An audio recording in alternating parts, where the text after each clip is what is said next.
Welcome to Marvelous Art Meditation. I am your host, Helen Marvelous. Today we will be listening to Ernest Holmes, the founder of a spiritual movement in the 60s. He talks about God in the same line as Alan Watts or Neville Goddard. Let's have a listen. I hope you benefit from it as much as I did. Enjoy. Friends, St. Paul said, "Let that mind be in you, which was also in Christ Jesus." And when we stop and think about the wonderful things that Jesus did, how it was that he could heal the sick and feed the multitude and even raise the dead, the idea of having the same mind is attractive to us. For there is none who would not like to do what Jesus did. There are many situations in life when we feel inadequate to solve our problems, when we feel incapable of doing the things we are called on to do. And because of this, we all are searching to find a power greater than we are, a power that can help us to do the things that we would like to do. Jesus explained to his followers that he of himself could do nothing. It was the Father within him who did the works. Jesus had found an inner source of spiritual power that he could draw on. And we should be encouraged by the fact that Jesus told us the same power was in all men that was in him. So those of us who have studied the meaning of his words and have tried to understand this thing called life, have desired to discover within ourselves this spiritual essence, this Father within us, this power that can heal and make whole. Now sometimes the very simplest things in life will teach us the greatest lesson. Perhaps there is a good illustration in the common magnet, an illustration that will help to explain our oneness with God and help to reveal to us the unlimited power of a spiritual magnetism which we all possess. All of us have seen a magnet. Perhaps we have wondered at the invisible power that makes the needle turn toward the North Pole. To those who do not understand the power of magnetism, it is a mysterious thing that the compass needle should always turn toward the North Pole. But if we understand the way it works, not only does it remove the mystery, it provides us with a better understanding of the relationship between our thinking and the mind of God. It isn't by an accident that the compass needle turns to the North Pole, for there is an intimate relationship between the needle and the pole that draws it. This relationship is explained when we realize what it is that the magnet does to the needle. The magnet makes the needle like itself. The needle is composed of countless numbers of tiny particles called molecules, and these particles are in a constant state of motion.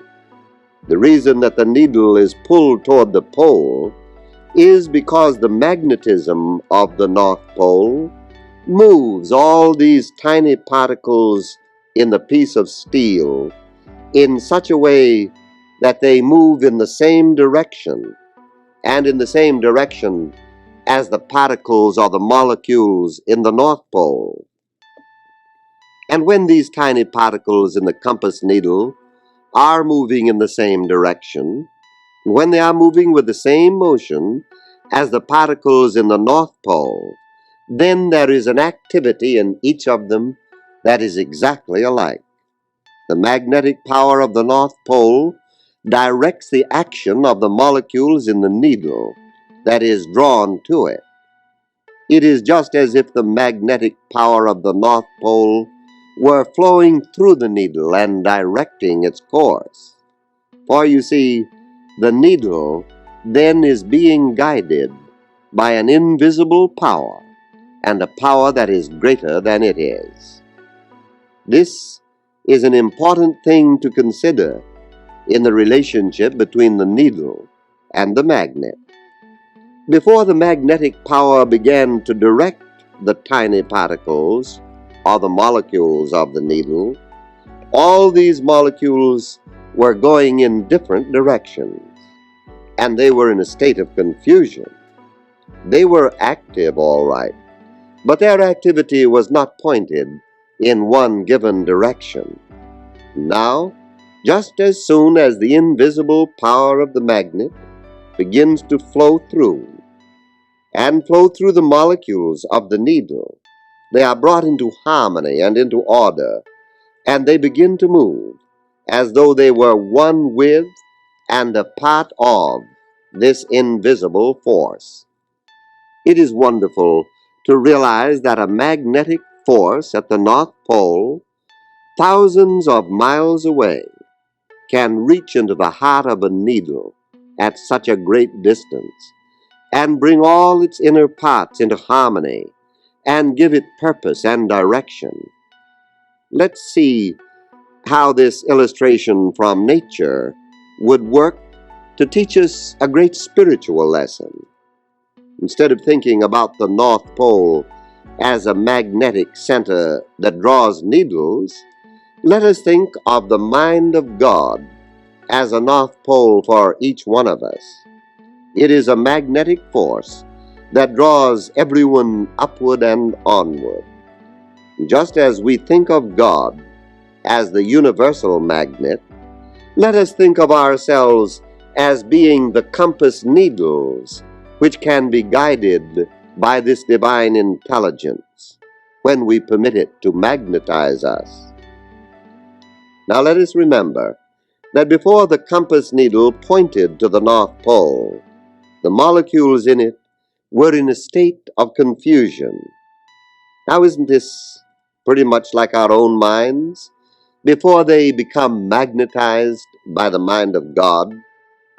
Our thoughts are like the molecules. They are in a state of confusion because each one is trying to go on its own, so to speak, as though it were detached from the central power. Our fears are pushing us one way, our desires are pulling us another way, until hope itself becomes frustrated with despair, and we don't know which way to move.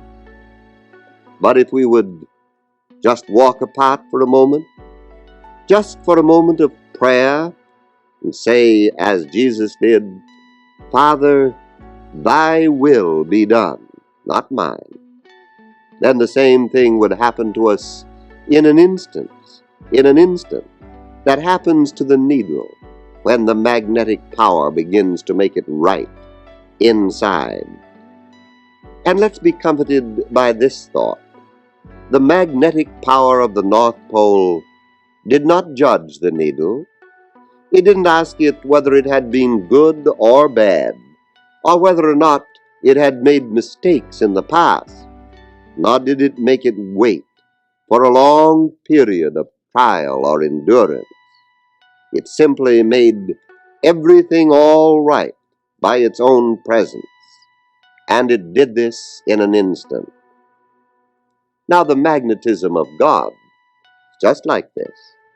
It doesn't test us, find out whether or not we are worthy of its presence, nor does it ever withhold itself until we have proved ourselves worthy, nor does it ask us whether or not we have been good or bad. It stands eternally ready, and more certain than the North Pole, to put things right in our lives and in our minds. And how simple and how right all this seems. And we are blessed even beyond the needle. We are blessed because we are conscious and we can reach out in faith and say, "Father, here am I." The moment, the very instant we open our hearts and our minds to the magnetic power of God, then the nature of God flows through us and gives purpose and direction to our lives. And it dispels fear and fulfills our hope. It covers the shadow of defeat and uncertainty with light and joy and radiance. Now the needle that is drawn toward the magnetic pole loses nothing of its own being. Nothing is ever taken away from it. That is, nothing except its inner confusions, which are healed. And when we, in faith and trust and confidence, become magnetized with the power of God, we shall lose nothing of the joy and the happiness of our lives. Nothing is taken away from us but confusion. And who among us would not be free of the inner conflicts that have brought only despair and heartache into our lives? Yes, letting that mind which was in Christ Jesus, which is the magnetic mind of God, be also in us, is a matter of affirmative prayer and of right thinking. Think what a wonderful thing it would be if our lives were governed by the perfect mind, the mind that knows only happiness, only beauty and wholeness. And each one of us has a divine right to expect this magnetic relationship for himself and for others. And if we would stop and realize it, most of us already have used this magnetic power one way or in another.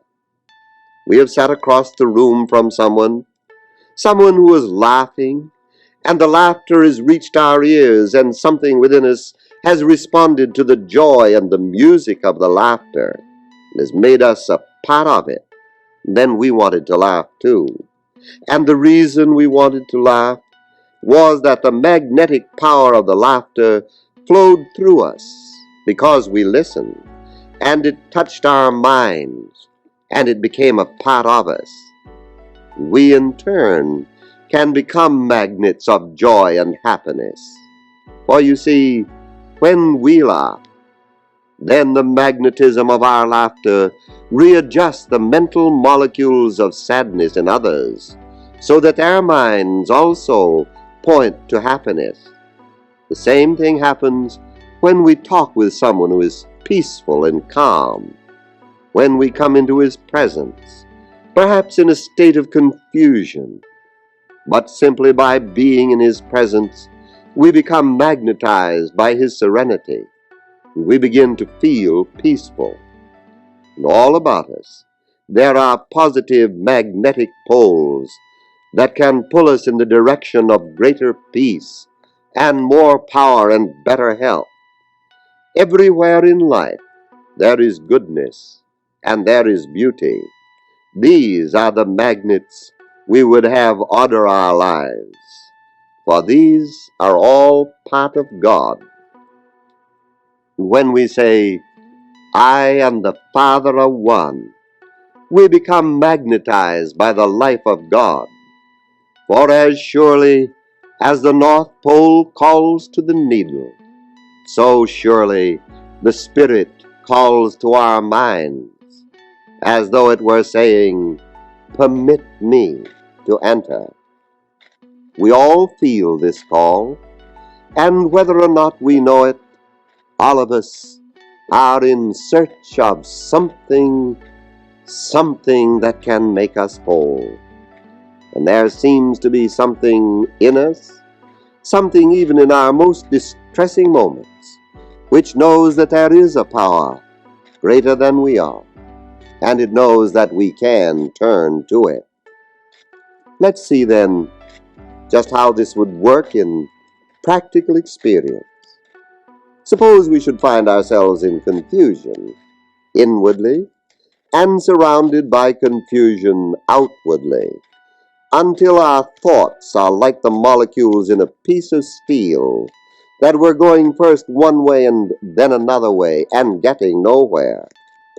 Now, instead of fighting the current of the stream of life, how much better it would be if we would sit on the bank for a while and find a place of peace in our minds, so that when we re-enter the stream, we shall be carried along by its current to an ocean of fulfillment.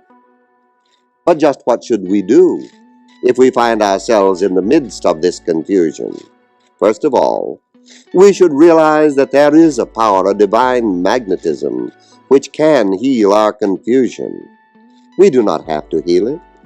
We have to point our thoughts toward the power that can.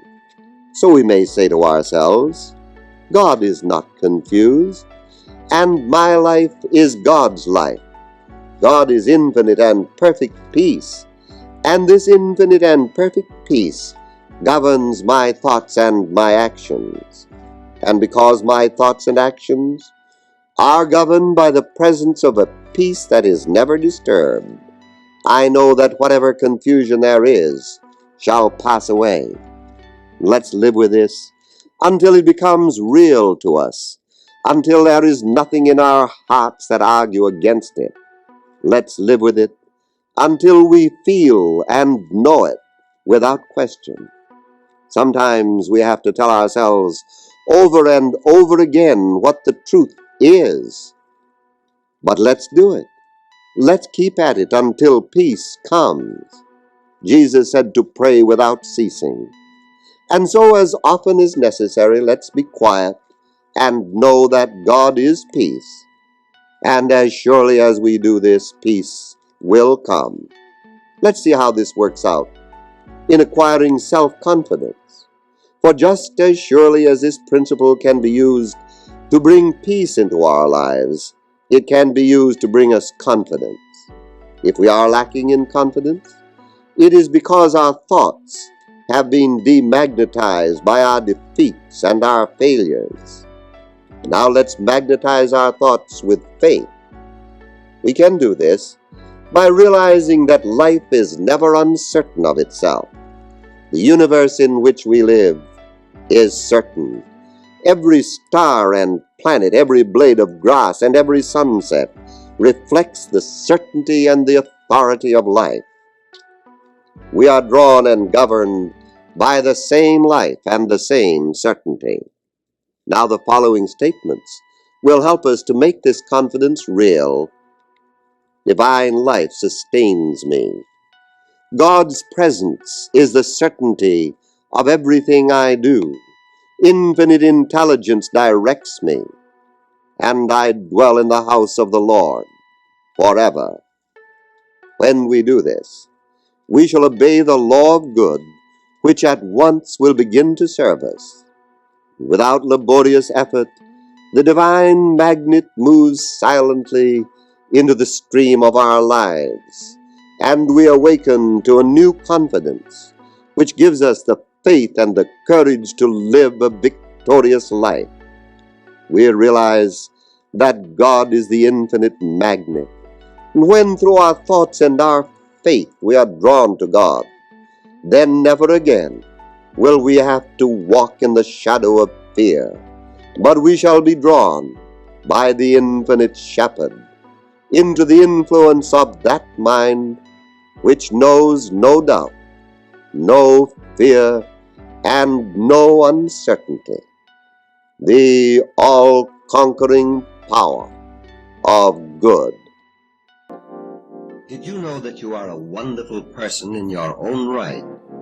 That life has set a unique stamp of individuality on you, and that no one else can ever take your place in the scheme of things. No two persons have identical thumbprints. No two blades of grass are alike. No two leaves of a tree, no two snowflakes ever are identical. So often we single out some character in history or some person we know and think, how I wish that I might be like him. And yet this would be suicide to the real self. For if life had seen fit to make all of us just a little different, then we do not have to be exactly like others. If two people were exactly alike, one of them would be unnecessary in the scheme of things. Yes, you and I are individuals, but we are individuals rooted in one life, each drawing directly from it the power, the imagination, and the will to live as a personality of God, and to do this in a unique and a different manner. But of course, unity does not mean uniformity. We can live together in harmony and with cooperation without infringing on the rights of others. This is the real meaning of democracy and of personal freedom. If 1,000 artists were painting the same landscape, no two drawings would be identical, for each would put something on his canvas that the landscape told him that it didn't tell anyone else. And so it is with everything we do. One of the great lessons of life is to learn to be yourself, to have confidence in the high impulses that come to you as an individual, and to know that a power greater than you are has willed you to be a little different from all the rest. If each is a unique personality, then it follows that all the power there is and all the presence there is back of every individual. There is nothing monotonous in this great scheme of things which we call life. The power to live and the intelligence to know what to do exist at the very center of your being, and you didn't put it there, and you couldn't destroy it if you tried. The sensible thing to do is to accept it and work in cooperation with life. It is my personal conviction that there is a spirit of the real self that accompanies us through life, but that we are only very dimly aware of it. There is an ancient fable which says that when the gods decided to create man and make him divine, they wished to hide his divinity in some place that would be difficult for him to discover. And so they held a consultation in which one of the gods said, "Let us hide man's divinity in the air." But another one replied, "No, someday he will create a machine and fly through the air and discover his divinity." And yet another god suggested that man's divinity should be hidden at the bottom of the sea, while another said, "No, we have given man such power and such an imagination that someday he will make a machine that will penetrate the depths of the ocean." And so after much discussion, they all agreed that the best place to hide man's divinity, the place where he would be least likely to look for it, would be deep within himself, deep within man. For they said, he will always be looking outside himself, and he will never think that the thing he is looking for he already has. And so they hid his divinity at the very center of his being and left him alone to discover it. But always there was an urge in him, feeling that there is something still undiscovered, something that could make everything right if he knew how to find it and how to use it. And it was this divine thing within him that Jesus discovered, his intimate and individual relationship to the one living Spirit. It was this that gave him the power he had. And all the miracles he performed and all the wonderful signs that followed his life were evidence enough that he had laid hold of a power that other people knew nothing about.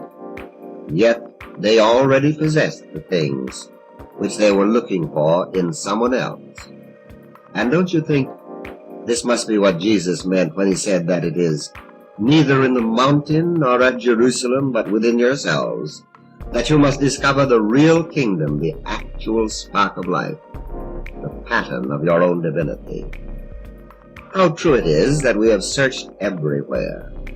We have traveled far and near and searched high and low to find that something that can make us whole and give us joy in living.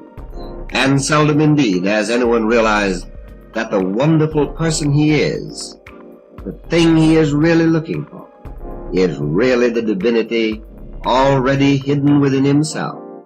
And this is God's good man. Isn't it true that even many of our success stories are but very weak examples of how we should imitate others? Do they really teach us that there is a deep self which does not have to imitate anyone? You can read Shakespeare all your life and never become Shakespeare. You can be familiar with all the poems ever written without being able to produce 3 verses that are original. You can imitate all the great actors and still give a poor performance. This alone should teach us that imitation is suicide. You and I will have to learn how to live by living. We have lived too much by imitation. Now let's try a new experiment. Let's make up our minds that God, the Supreme Intelligence, has hidden within each of us the essence of his own being, and let us alone to discover it, and in discovering it, to find ourselves. First of all, we must have a conviction there is such a real self, hid behind this mask that we are wearing. You and I did not implant this divinity within us. This is the gift of life.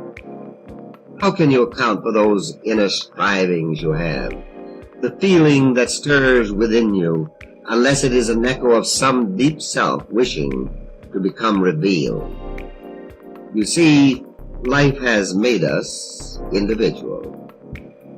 What we call our personality is merely the use we are making of a presence within us that waits on our recognition of it. Of course, the world is full of skepticism and doubt, and a lot of what we call, or I think perhaps miscall, hard-headed practical people who are so apt to treat lightly the thought that man might be divine. But I am not quite sold on the idea that you can weigh everything in a scale or measure it with a yardstick. You might kill a nightingale, but you will not have captured his song. The thing that produced Beethoven's symphony was Beethoven himself. It wasn't some external or internal piece of mechanism. It was his own soul that projected these symphonies. And when he left this world, he took their cause along with him, even though he did leave behind a beautiful echo for all to hear. Yes, you can dissect the human body, and still its life will have eluded you. You can analyze the brain and not find one single thought hidden there. No, man is not just an aggregate of mechanical reactions. I have never yet seen a typewriter that can of its own accord produce a beautiful poem, nor have I seen a printing press that can produce a sermon on the mount. So at the expense of being thought a little impractical by those who are so filled with common sense that it oozes out of them like perspiration on a hot day, you and I will do well to remain true to a dream no analyst has ever analyzed, because it isn't a dream at all. It is the one solid and final reality about us. We are a spirit right now, and that spirit which you are is rooted in the eternal spirit which is God, the living Spirit Almighty. Deep within us, deep within you and me and within all people, something was planted by life, planted deep within us and trying to come forth into the fruitage of endeavor. You and I and all people have our roots in an abiding reality. And how shall the rose tree blossom red unless it draws its being from that life in which it is rooted? And how shall one rose be different from another unless life is imparted to each in some unique, some individual expression of its own feeling, its own beauty, its own fragrance? And so you and I would like to have that great, big, wonderful personality. We would like to be the person we have dreamed of. We have merely been looking in the wrong place. It is time for us to stop and look and listen, for we are on the crossroads of terrific human events. And everyone awaits news from the kingdom of heaven. And who will bring it? You are the only one who can bring it to yourself. I am the only one who can bring it to myself. We are the only ones who can reveal it to each other. When I say you and I and we mean that the universe and God come silent and alone to each one of us in the stillness of our own soul. God is life, and in him there is no death. God is love, and perfect love casts out fear. And as we enter into this life and this love and commune with this divine presence, let us know that we are one with a living spirit. We know that love guides us now and always. We enter into our divine inheritance today. We know that in the Father's house there are many mansions. Today is God's day, and tomorrow will be God's day, and so will all the tomorrows that ever shall transpire.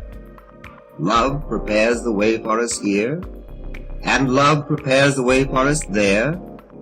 We sing the song of eternity. We chant the hymn of the living, for he is not dead, he is risen. And we think of our loved ones who have entered into that larger life, and we know that they are not dead. They are just away. We know that they walk in the garden of God and waft back to us a kiss from the kingdom of heaven, believing that our word is the seed of good, and that the divine giver of all life wills us to have a harvest. We plant this seed in the warm, rich soil of divine love and bury it deep in our faith. And we know that from this seed, which is our word, and from the power of God, which is greater than we are, we shall receive a harvest. This is the springtime of our hope, and we desire that love, peace, and confidence shall envelop us and everyone we meet as we sit in the garden of God, which is our Garden of Eden. We desire that joy and happiness shall go forth from us to make glad the life of everyone we meet. We are planting these seeds of happiness, of friendship, of love, of goodwill for everyone and for the whole world. Not alone in our garden do we wish these seeds to grow, but we pray that we may broadcast them wherever we walk, and uniting with all others in faith, we rest in the supreme assurance that that life which the whole world seeks after shall find fruitage in the garden of love that we are planting today. Thank you, Ernest Holmes, for your teaching. One day, I hope we will all be awakened to the reality of who God really is. Much thanks and gratitude to all the masters out there who have shared their knowledge. If we all go into nature, we can already actually see God. And like I always say in all my videos, to infinite magic, it is your birthright. Please do subscribe to my channel or hit the bell button if you would like to have more videos. Leave a comment below and we can further the discussion. Thank you for watching. Pranam. Namaste.